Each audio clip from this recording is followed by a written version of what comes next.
Mark and Christian from A1 are with us. You'll remember them from the likes of Like a Rose, Be the First to Believe, The Summertime of Our Lives, Ready or Not, Caught in the Middle, Take on Me. I would sing these to you, but it wouldn't be pretty.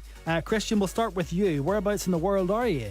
I'm in my studio in Oslo, Norway, working away in the studio this time. We're not, able to travel anywhere. So, we thought, why not just create some new music instead? Well, Oslo sounds pretty exotic compared to rainy old Belfast. Let's go to Mark now. Whereabouts are you?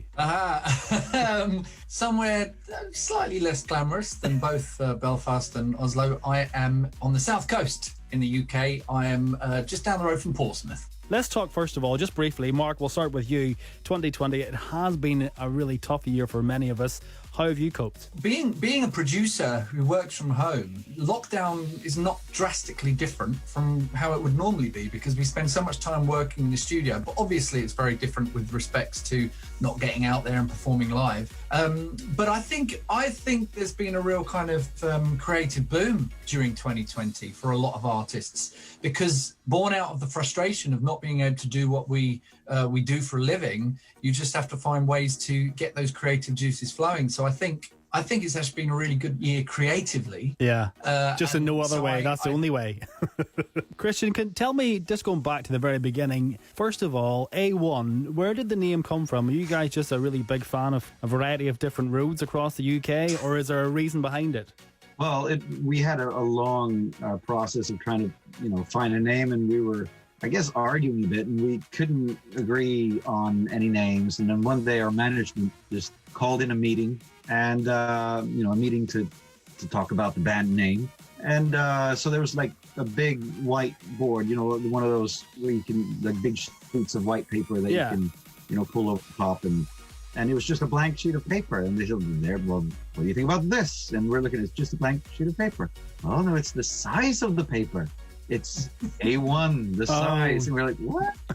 But then the reasoning behind it was, like the expression, A number one, top of the hill, king of, like being the best, number one. And also, there was a bit of a numbers band kind of thing, with U2, Blink 182 and that kind of thing that was going on. Anyway, that's the story behind the name. So, and they thought, we'll be first in every list of names, bands and catalogs. Well, that's a good thing. I guess if you're going alphabetically, you're going to be a winner there either way. Mark, were there any other names, like any bad ones that you remember? I don't want any good ones, just the bad ones. We ended up with a bad name. A1, it's not great. It's just... come on, it's okay. Really it's fine. Why don't you like it? Well, it doesn't really matter what a band's called. I remember at the time, a lot of people, when my dad first heard about the Beatles, he was like, what a stupid name for a band, the Beatles. It doesn't really matter what a band's called. You kind of become your name, and but I know that over in the States there was a steak sauce, A1 steak sauce, so we always got a lot of references for that. And then obviously over here we get the references of the road. Yeah. But yeah, what's in the name? I thought I was the first, Mark, but clearly I wasn't. Christian, when you play those huge arenas and you're playing and performing to a huge crowd, I have been there. I know how the atmosphere feels from my side. I'm excited. There's an energy in the room that's hard to replicate elsewhere. I always wonder what it's like for someone on the stage. So are you thinking this is incredible, this is fantastic, or are you thinking about what you're going to have for tea that night? It's just a part of the job? Well, we didn't used to, be good at soaking it all in. And that's one of the things that now we've actually talked about. Like, now that we're grown-ups and we can still go around, because we still do. And this year before Corona, we were going on tour in the Philippines and Indonesia, Singapore. We were going to Vietnam. We were going to all these places where thousands of people still come to see us. And now, one of the things that we think back, we wish we'd been more present in the moments, appreciating when we're on stage, and thousands of people come to hear our music. Every time we're on stage now, I take a moment for myself just to look out and think, how cool is this? Well, what we do with each of our guests on the programme is we ask them to take a trip to Vinny's confessional box. Would you both be happy to do that? I think so. It's I'll fine. let you know after. It's fine, don't worry. Are you a registered priest? I'll answer that later on. Okay. I'll open the door. And in we go, and there is some nice confessional music playing. How this works, Mark and Christian, is I have a series of 20 boxes in front of me, and I would like you to select some of them and answer the confessional question within. Now, before you have too much time to think about this, Mark, we'll start with you. What box would you like to start with? Number 1.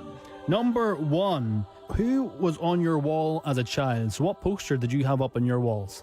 Aha! Literally. Yeah, it was Aha. Oh, sorry. We used to have that magazine. What was it? Look In and Big. And I used to have, and of course, Smash Hits. And they always had a poster in the middle. And I remember I had a couple of Aha posters up. Okay, Christian, a box for you. I'll pick number 9. Number 9 is your first kiss. I was actually quite old. I wasn't very popular as a child. Wait. Oh, that's I was 17 years old. That's okay. It's okay, Christian. But she was absolutely beautiful. Her name was Lynn, and we actually kissed all night. So it lasted like 9 hours or something like that. That's it was quite a long impressive. kiss. Okay. I was making up for lost time. Another box, please, Mark. 7. Number 7 is your weirdest gift from a fan. We had a lot of plush dolls made of ourselves. Okay. That kind of looked like voodoo dolls. But yeah, we had a lot of dolls made of ourselves, which I always thought were a bit strange. Very lovely. Do you have some of them? Do you still have them? Are they on your bed right now? Yeah, absolutely. Absolutely. I'm a right hoarder. I've kept everything. Christian and Mark from A1, thank you. Oh, absolutely. Thank you so Same much. to you. You No stay worries. safe, and hopefully we'll catch you on the road next year. I can still